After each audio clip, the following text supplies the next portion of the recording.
those things are. Exactly. It depends what you get rejected work instead of having a cocktail. Lavish ones. You know, some of the solutions. Considered to be the or, even though hopefully set up a neighborhood killed so easily. That's very important. So you want to be your own boss. While the freedom for being self-employed might sound glamorous, there are also some challenges. Well, no one writes you a check or provides health benefits. But during the recession in the past 5 years, more people turn their hobbies into businesses, and the rewards, well, they're paying off. Joining us now is Melinda Emerson. She is the author of Become Your Own Boss in 12 Months. And thanks so much for joining us. Oh, it's my pleasure, Mia.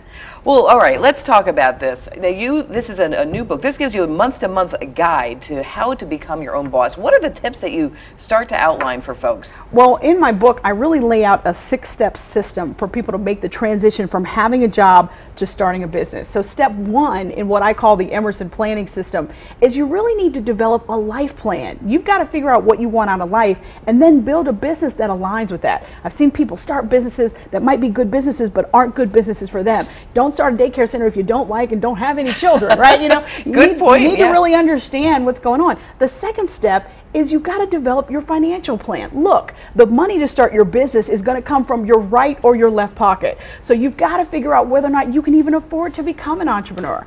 If you've got, 2 brand new cars outside and a pretty hefty mortgage, you might need to keep your job.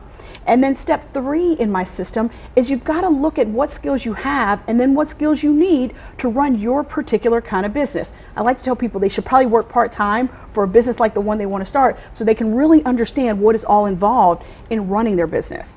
But when the rewards, if you can follow those first 3 steps right there, the rewards of becoming your own boss, nobody to tell you what to do, but you do have to have a certain amount of discipline. And I'm one of those people who has tried this also.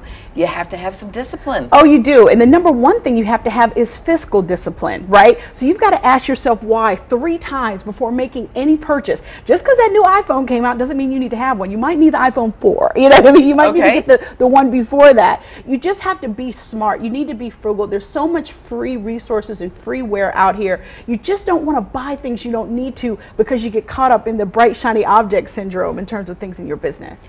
So let's talk about resources that are available for folks that are starting to think about branching out and starting their own business. What is available? Well, first of all, I would tell them to look at my blog, succeedasYourOwnBoss.com. I provide tools and tips, and I've been doing it over 4.5 years now. So there's tons of information on how to start, how to grow, how to get your marketing on, and especially how to use social media. Another great resource is the You're the Boss blog in the New York Times, which I also blog for them. So there's great resources and information actually from entrepreneurs written about their hardships, great resources. So that's another great resource. And certainly you also want to look at other resources like the SBA.gov. That's a great website. And also SBA.gov, just so people don't. Yes, SBA.gov, which is the Small Business Administration.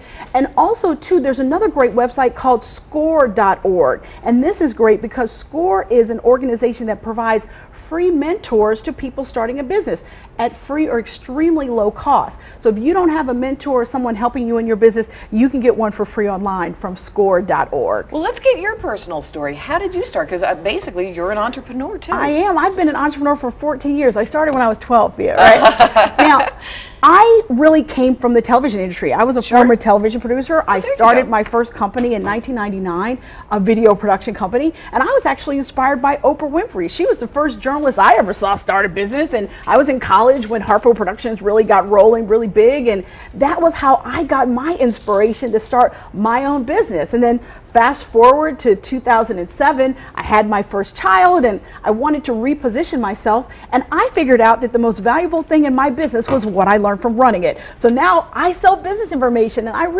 wrote this book because I wanted to give people the benefits of every expensive mistake I ever made in business so that you would have a better learning curve as you started your small business. All right, I'll take you up on that. Give me the best thing you learned and the biggest mistake that you made. Well, you know what? I would say say that there's really 5 reasons why small businesses fail. And really my biggest mistake is in there, so I'll explain. So the number 1 reason is because people don't think about what their life is going to be like running their business. For some reason, people think they're going to have more time, and they don't, because your business owns you when you first start out. The second reason why small businesses fail is because people have no network to sell to. 90% of all small businesses get business from referrals. So it's someone that knows you that's going to give you a piece of business or refer you.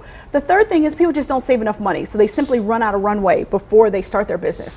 The fourth reason, and this is the biggest mistake I made, people try to sell to anybody that they think has money, as opposed to having a specific niche target customer.